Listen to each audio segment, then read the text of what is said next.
وعانو wanaagsan dhamaantiin ba meel kasto aad inagala socotaan ba wararkeenana waxa ugu waaweyn from Somalia, and Somalia is a failed, it's not a nation.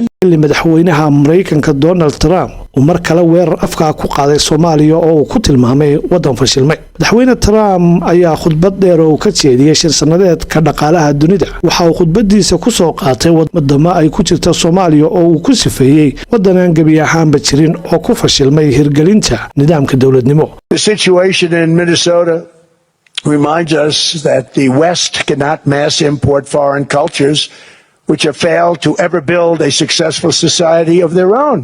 I mean, we're taking people from Somalia, and Somalia is a failed, it's not a nation, got no government, got no police, got no military, got no nothing.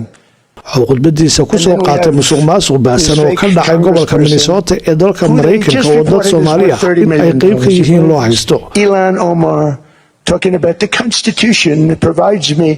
She comes from a country that's not a country. She's telling us how to run America. Not going to get away with it much longer, let me tell you. Donald Trump ayaa toddobaadkan shir jirayd ku sheegay in Soomaaliya ay tahay wadan fashilmay oo ku guuldareystay hirgelinta adeegyada muhiimka u ah dawladnimada.